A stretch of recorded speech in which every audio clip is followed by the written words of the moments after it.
Buen día a todos. Mi nombre es Matías Pereira Duarte. Soy fellow de segundo año del equipo de columna del Hospital Italiano. En la clase de hoy vamos a ver un poco de lo que es la espondilolistesis. Los objetivos de esta presentación va a ser que cuando terminemos, ustedes puedan definir, puedan clasificar, puedan diagnosticar, tanto en las imágenes como en el examen físico, hacer un tratamiento médico inicial y eventualmente derivar con un especialista a los pacientes con esta patología. Como introducción, la espondilolistesis la vamos a definir como el desplazamiento de una vértebra con respecto a la subyacente, ¿sí? Esto es importante porque el desplazamiento de la vértebra de arriba es la que indica el nombre de la listesis, porque puede ser una anterolistesis, una laterolistesis, una retrolistesis o una olistesis, que es un desplazamiento multidireccional, puede ser lateral, anterior, posterior, ¿sí? Muy común en lo que son las escoliosis degenerativas. Las clasificaciones son varias. Se puede clasificar en base al desplazamiento de la vértebra con respecto a la infrayacente, ¿sí? La clasificación más utilizada es la clasificación de Meyerding, que divide el platillo de la vértebra inferior en 4 cuadrantes, ¿sí? Cada uno dividido en un 25%, y en base al desplazamiento se clasifica de 1 a 4.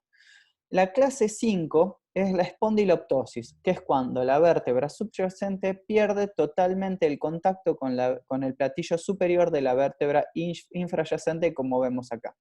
También vemos que están aclarados algunos otras clasificaciones, como son el de Vauxhall o el de Wright y Bell, que son menos utilizadas. Esta es una clasificación propuesta por Wilse y Newman, que es etiológica y en base tiene algo, define un poco la historia natural y los síntomas, así como el tratamiento de las espondiloliptesis. Según esta clasificación, tenemos 5 grados. La tipo 1 es la tipo displásica o congénita, que también van a encontrar que se llama. Tiene algunas características particulares en donde tiene mucha deformidad, por así decirlo, entre las dos últimas vértebras de la columna, L5 y S1. Esta clasificación o esta patología tiene algunas características como ser una formación de un domo a nivel superior del sacro. Hay una alteración en la vértebra de L5, puede haber una raquisquisis, que esto es un defecto en la formación de la porción posterior del arco.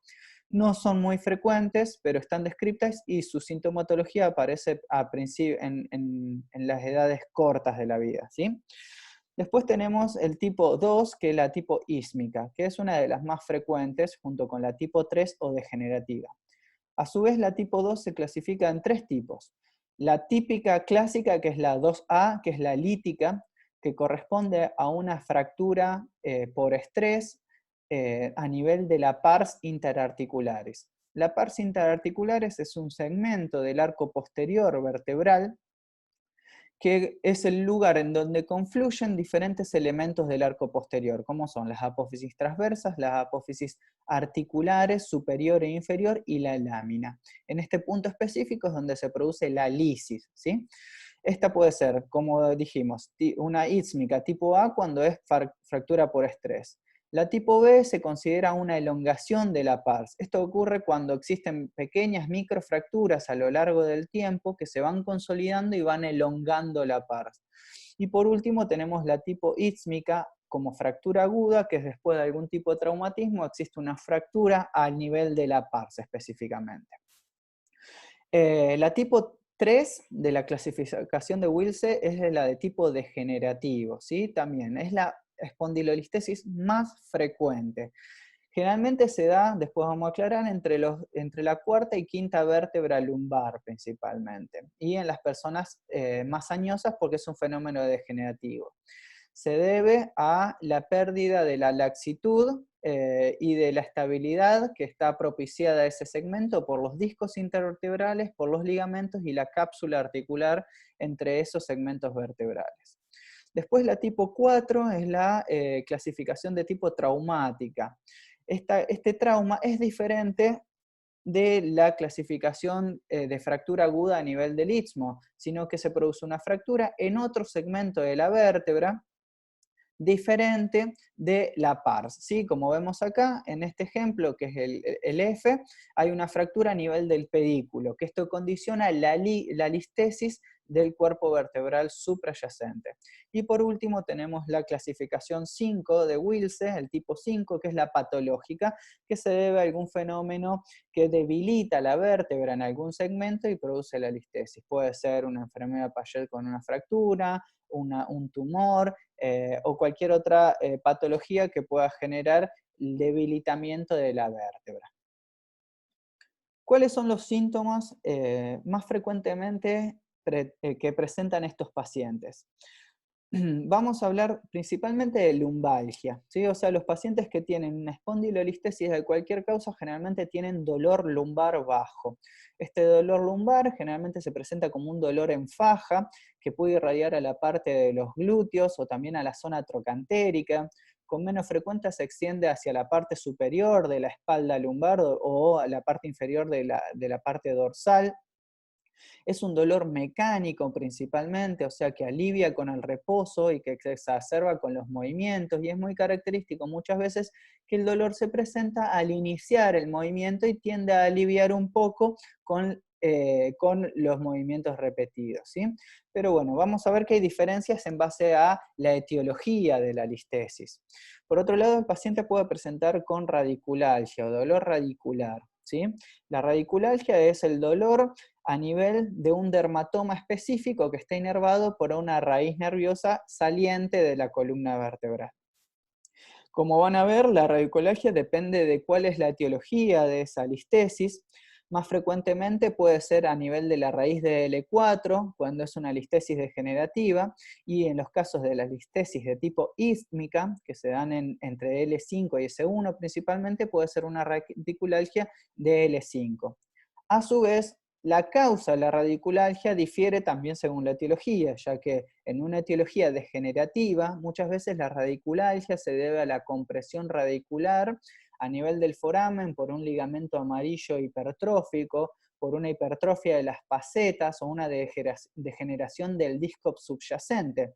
Mientras que en las causas ístmicas generalmente se debe a todo un tejido cicatrizal que se genera alrededor de la pars y que esto puede llegar a comprimir parte de la raíz saliente a ese nivel en ese neuroforamen. Y por otro lado, ya un síntoma más avanzado de una listesis constituye la claudicación intermitente. Como ustedes saben, la claudicación intermitente es el dolor lumbar o en las piernas, en los miembros inferiores, luego de caminar cierta distancia. Es muy importante en esta parte distinguir lo que es el dolor neurogénico o una claudicación neurogénica de la vascular. A modo de resumen, ya que lo van a ver en otra clase, en este presente curso, vamos a ver de que el dolor neurogénico generalmente es un dolor de localización proximal, lumbar y en la zona glútea y trocantérica, como habíamos dicho, mientras que en la parte vascular o isquémica generalmente es distal y en las pantorrillas. En el dolor neurogénico generalmente cede en flexión, ¿sí? Cuando el paciente se sienta o cuando se inclina para adelante. En cambio, en la parte isquémica cede cuando el paciente detiene su actividad. Esto es importante. Es muy característico que en una interconsulta o en una anamnesis ustedes le pregunten a un paciente con claudicación neurogénica si va al supermercado o cómo reacciona cuando camina inclinado sobre el carrito de compras. Y van a ver que les pueden referir de que el paciente puede caminar más distancia de la que habitualmente puede caminar debido a esta anteversión del cuerpo durante la caminata. Generalmente la claudicación neurogénica se refiere como una pesadez o una debilidad en los miembros inferiores, mientras que la parte de isquemia o vascular como calambres mejora o no es tan manifiesta cuando el paciente sube un plano inclinado. Esto se debe a que el paciente tiene que inclinarse para adelante y al inclinarse para adelante aumentaría el diámetro del canal raquídeo, permitiendo de que los nervios sufran menos, por ende disminuye la sintomatología. En cambio, los pacientes que suben una pendiente y tienen una causa vascular, aumenta el dolor. Lo contrario acontece al bajar un plano inclinado. El paciente cuando baja genera una hiperlordosis de su columna y eso causaría más dolor, tanto por la compresión radicular que se genera al estrechar el conducto radicular, como también por la hiperflexión que generaría dolor facetario, que hay, debido a que hay una inestabilidad de ese nivel en la espondilolistesis degenerativa principalmente. Los pulsos periféricos es importante evaluarlos en estos pacientes, ya que van a estar disminuidos en los pacientes que tengan una causa vascular. También la piel y las faneras, hay que buscar alteraciones tróficas presentes en los pacientes que tienen una claudicación vascular. Y el test de la bicicleta, o preguntarles si los pacientes si utilizan la bicicleta para hacer ejercicio, van a ver de que los pacientes con una claudicación neurogénica generalmente no presentan muchos síntomas arriba de la bicicleta, en cambio el paciente que tiene una claudicación vascular sí por el aumento de la carga o del ejercicio a este nivel. En el examen físico es importante evaluar a los pacientes en su contexto, con poca ropa. Evaluarlos, primero les hacemos una evaluación del balance, cómo se sienten cómodos ellos parados. Vean acá el ejemplo, ¿sí?, de una paciente que requiere una inclinación hacia adelante para sentirse cómoda. Es importante tener esto en cuenta porque lo vamos a considerar y lo vamos a contraponer con los estudios por imágenes. Si ven este gráfico, es importante, son los mecanismos de compensación que tienen los pacientes para mantenerse erguidos. Fíjense que las dos imágenes de la izquierda corresponden a pacientes normales o que todavía no tienen fenómenos degenerativos en su columna. Siempre hablando en pacientes añosos principalmente. El primer cambio que acontece en la columna es la pérdida de la lordosis lumbar, como vemos graficado en la tercera imagen.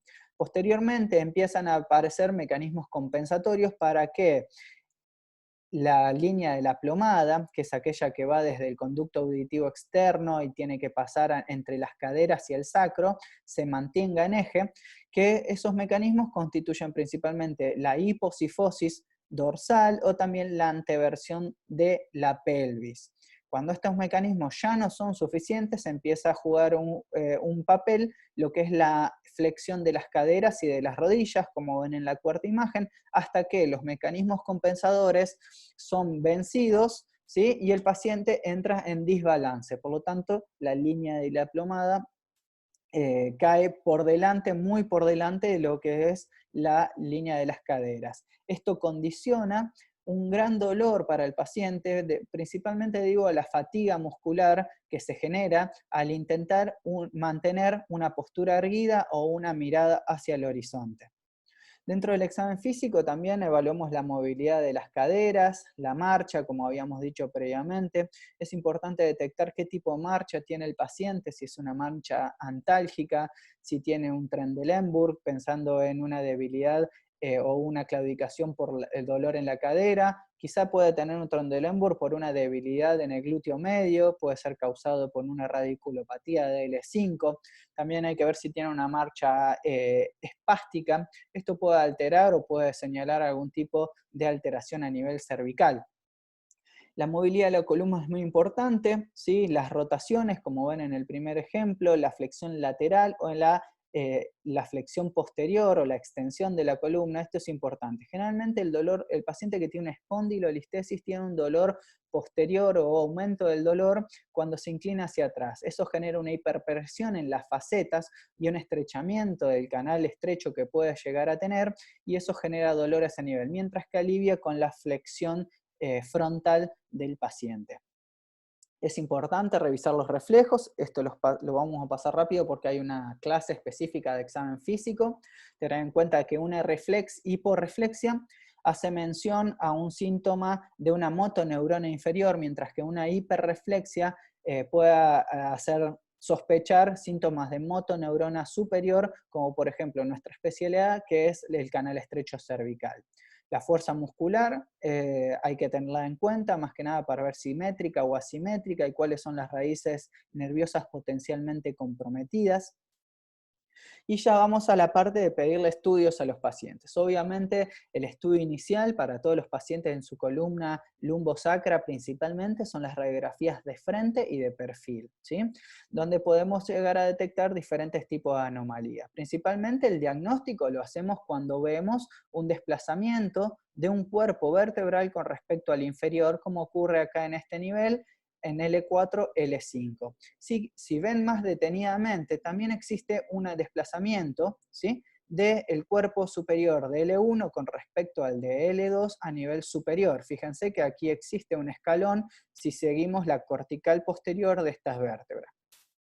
Como estudio complementario también podemos pedir radiografías dinámicas en flexo-extensión.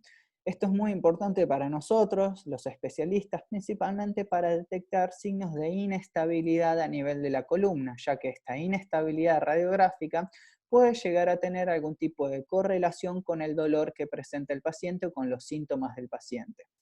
Como ven, nosotros vemos tanto el desplazamiento anterior o no del cuerpo vertebral que estamos midiendo, como la angulación del disco vertebral, ¿sí? Se considera que un desplazamiento mayor a 4 milímetros o una angulación o una diferencia de angulación mayor a 10 grados son indicadores de inestabilidad segmentaria. También podemos llegar a ver signos como este, que es una distracción o una diastasis de las facetas articulares, como habíamos visto en el cuerpo de arriba donde existe una retrolistesis, ¿sí? Es importante tener en cuenta, como habíamos dicho anteriormente, el origen o la etiología de la espondilolistesis. En este caso, pensando en una espondilolistesis de tipo ísmica, por una lesión a nivel del istmo de la vértebra, podemos pedir radiografías que son oblicuas, en donde veríamos el signo clásico del collar del perrito de la Chapelle, que lo hemos aprendido todos en nuestra formación de grado, ¿sí? Esto es patognomónico de una espondilolisis. Ojo, lo vamos a ver, no todas las espondilolisis se asocian con espondilolistesis. La listesis es el desplazamiento, la lisis es la fractura de ese nivel. Ya signos muchos más avanzados, podemos ver acá el sombrero de Napoleón. Esto se debe a, en los grados de espondilolistesis, tipo 3 o 4, que son de alto grado, y espondiloptosis, cuando existe la visualización en el frente de la columna del cuerpo vertebral como si fuese un corte axial en una tomografía.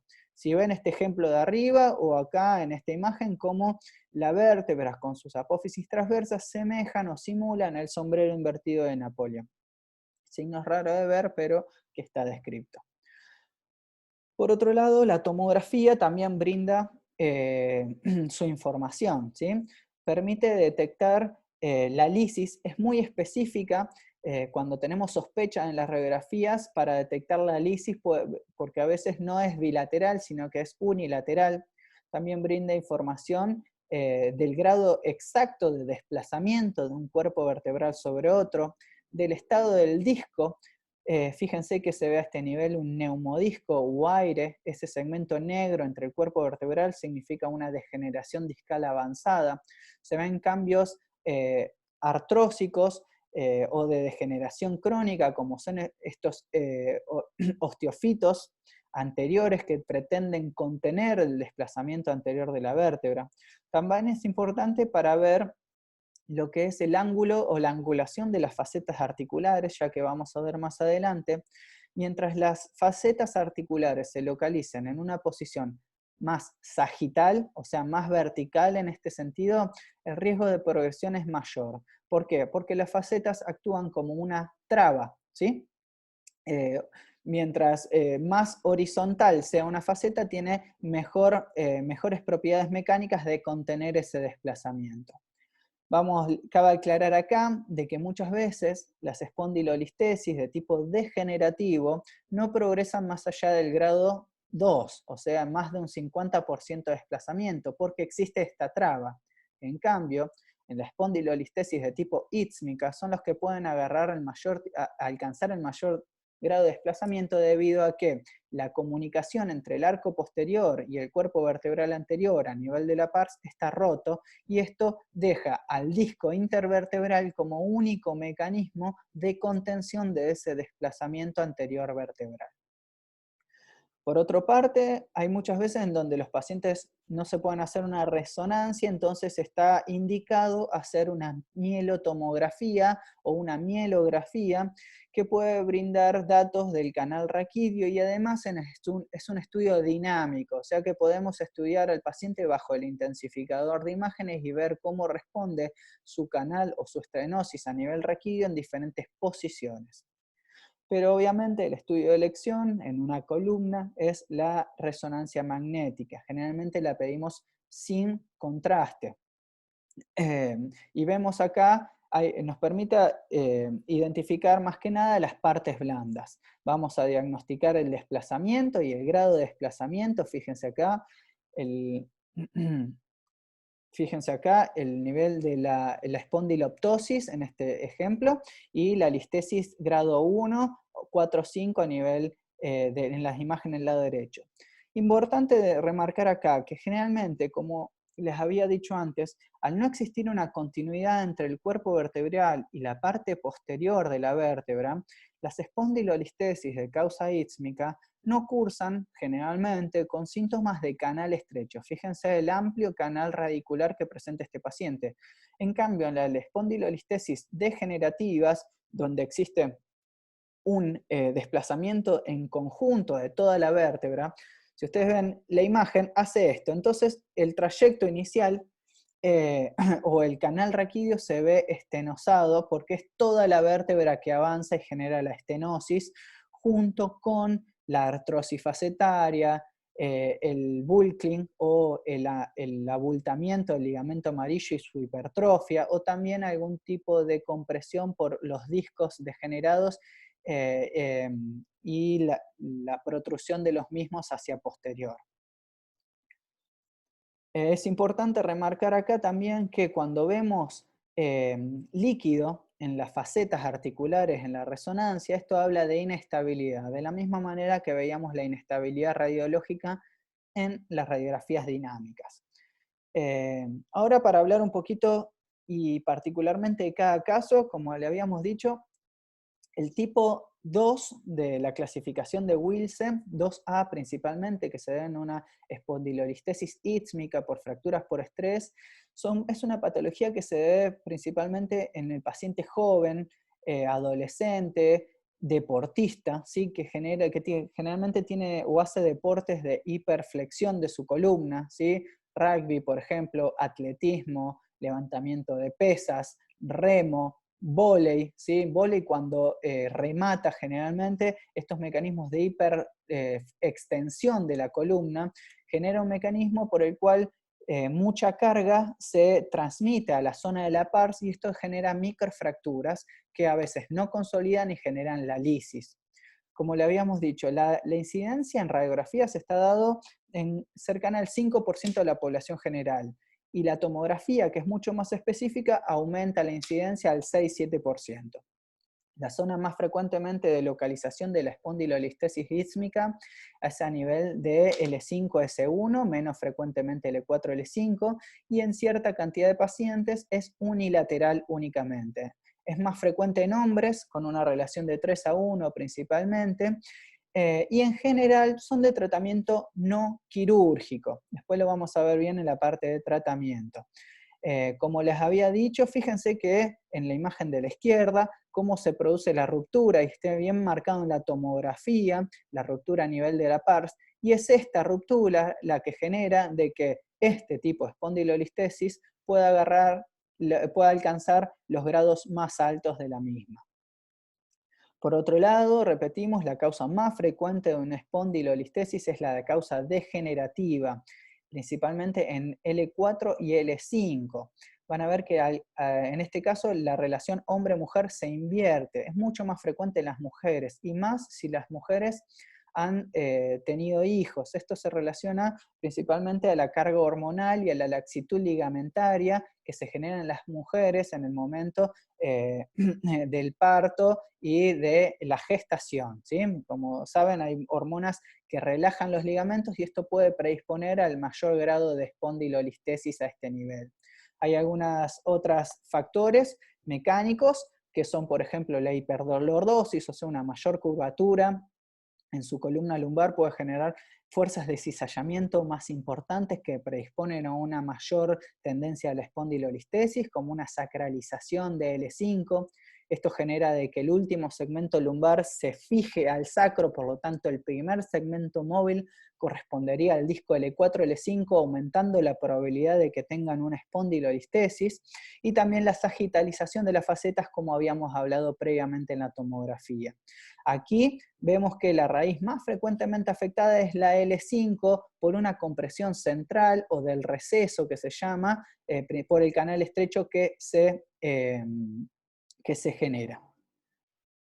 Como habíamos hablado, hay ciertos factores que pueden hacernos predecir una progresión de la espondilolistesis, ¿sí? Por ejemplo, el sexo femenino, que se presenta en una edad más temprana, ¿sí? Mientras más joven el paciente, significa que puede tener más predisposición a que eso progrese. Hay ciertos cambios anatómicos que están ahí descritos, no es para ustedes, más para el especialista, que pueden hacer de que un determinado segmento espondiloliestésico tenga mayor tendencia a progresar, y el mayor grado de displasia o de deformidad del segmento también puede generar o puede prever una mayor listesis. En rangos o a grandes rasgos existen dos tipos de presentación. Tiene una presentación estable o inestable. Lo más frecuente es el paciente que tiene una presentación estable, que tiene una espondilolistesis quizás ya diagnosticada previamente o no diagnosticada todavía, que cada cierto tiempo puede generar alguna crisis de dolor, tanto el dolor lumbar, mecánico o una radiculopatía, ¿sí? Este tipo de pacientes generalmente responde bien al tratamiento médico conservador y puede tener 1 o 2 episodios anuales según la progresión y el grado que tenga. Por otro lado están los pacientes que tengan una inestabilidad y tienen una evolución progresiva. Son los pacientes en quienes hay signos manifiestos en su columna de una progresión o que tienen mayor riesgo de progresión y que el tratamiento médico no es fructífero. En términos generales también sabemos que, y está descrito, de que la mayoría de los pacientes con una espondilolistesis degenerativa y sintomática, que no tengan síntomas neurológicos, tanto de planar estrecho como de radiculopatía, generalmente tienen buenos resultados con tratamiento conservador. En cambio, aquellos que tienen síntomas neurológicos son más proclives a desarrollar un deterioro funcional con el tiempo. A medida que la degeneración progresa, el cuerpo lo que va haciendo, ¿sí? Va a tratar de estabilizar esa columna, ¿sí? Va a ir disminuyendo la altura del disco vertebral, va a generar osteofitos, ¿sí? Y eso va a tender a que la columna se estabilice por sí mismo. Entonces, mientras más bajo es el nivel del disco vertebral o más cantidad de osteofitos tenga, generalmente pueden tener una mejor respuesta a los analgésicos. O al tratamiento conservador. Y es importante saber de que la progresión de los síntomas, ¿sí? No se correlaciona con la progresión del desplazamiento.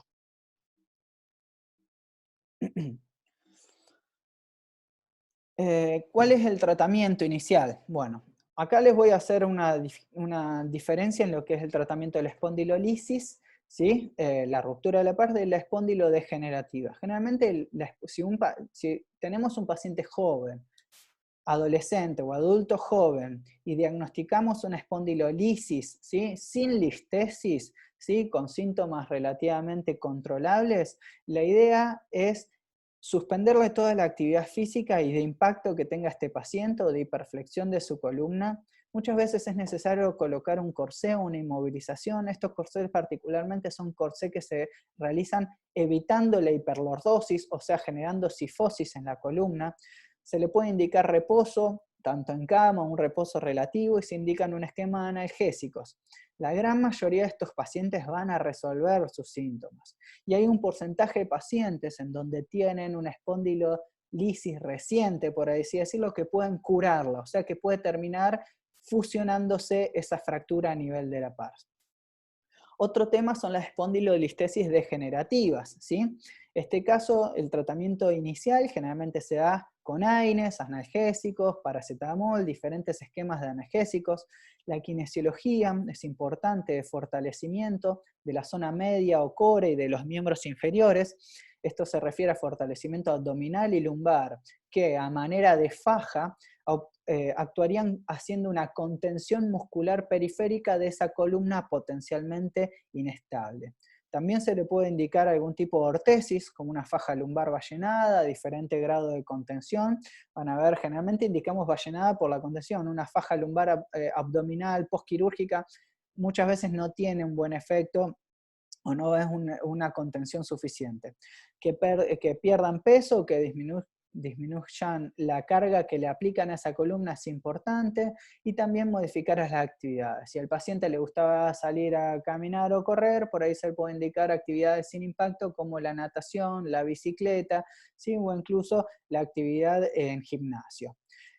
Por último, dentro del tratamiento conservador se pueden indicar diferentes tipos de bloqueos o inyecciones a nivel de la columna para bloquear los síntomas, que pueden ser perirradiculares, epidurales, interlaminares o también a nivel facetario. Esto depende mucho de qué tipo de dolor prima en ese paciente. Ahora bien, ¿cuándo es necesario derivar a estos pacientes a una consulta? Bueno, principalmente cuando el manejo conservador durante 3 a 6 meses no ha sido efectivo, cuando uno detecta un déficit motor en algún grupo muscular que sea mayor a 3,5, sabemos que de la escala motora del 0 al 5, una fuerza menor a 3,5 se correlaciona con una fuerza no funcional para el paciente. Cuando existen síntomas de cauda-equina, esto es importante porque la cauda-equina es una urgencia traumatológica. Esto está definido como la afección polirradicular, ¿sí? O sea que pueda tener déficit asimétrico en una o varias raíces asociado a algún tipo de alteración vegetativa, como son alteraciones en la defecación o alteraciones en la micción o alteraciones en la sensibilidad perianal, ¿sí? Esto se define como cauda-equina. Y por otro lado, cuando tiene síntomas de claudicación intermitente que se considera severo, o sea, menor a 50 metros, cuando el paciente refiere que no puede caminar ni media cuadra sin tener que sentarse o frenar por el dolor que genera a nivel lumbar o en los miembros inferiores. Por otro lado, el tratamiento quirúrgico que nosotros le podríamos ofrecer varía en base a los síntomas del paciente y al paciente en sí. No es lo mismo los síntomas de un paciente joven de 20, 30 años con una espondilolistesis de alto grado, con síntomas neurológicos o con dolor lumbar únicamente, que un paciente añoso con múltiples comorbilidades, con una deformidad en toda su columna, que tiene un dolor mecánico principalmente. Uno tiene que evaluar mucho qué tipo de dolor tiene o qué tipo de síntomas tiene para poder indicarle un tratamiento, el cual básicamente consiste en la alineación, la fijación y la descompresión, que pueden hacerse de diferentes formas a nivel de la columna lumbar principalmente. Este es un caso, le voy a traer un caso de una paciente de 25 años con diagnóstico de una espondiloptosis sísmica. La paciente consultaba principalmente por un dolor lumbar que era intolerable después de muchos años de tratamiento médico y kinésico. Como ven acá, es muy marcada, muy clásica esta deformidad, que es como un escalón que se produce a nivel medio de la espalda. Fíjense en la flexión de la paciente, cómo esto se marca. Vemos acá, más en una imagen aumentada, cómo se produce. Las imágenes de frente y perfil, donde vemos la espondiloptosis, o sea, un desplazamiento mayor al 100% de una vértebra sobre otra. Vemos el signo de Napoleón, como vemos acá, un corte axial básicamente en el frente de la columna, ¿sí? Tenemos las radiografías dinámicas, donde no se observa otro tipo de inestabilidad en otro segmento de la columna, y el espinograma, que para nosotros es muy importante al momento de definir qué tipo de cirugía y cuál es la corrección que tenemos que lograr. Vemos que acá el segmento degenerado principalmente es L5-S1, donde está la espondiloptosis, mientras que tenemos un buen disco justo por encima de la fusión, Y también vemos que a este nivel no existe una compresión radicular, ¿sí? La paciente no tenía síntomas radiculares, era una lumbalgia mecánica. Vemos acá que no hay una compresión a nivel del canal raquídeo tampoco. Por lo tanto, en esta paciente lo que se realizó fue una reducción, o sea, intentar corregir esa cifosis del segmento lumbosacro y una estabilización de L4-S1. Bueno, hay muchas implicancias de por qué se realiza esto, por qué se toma también, hay un tornillo que se dirige al alerón sacro. Esto está evidenciado en los estudios biomecánicos de las tasas de fusión y de falla de implante cuando se trata de corregir estos que son espondilolistesis de altos grados. Por otro lado, acá tenemos una paciente de 69 años, ¿sí?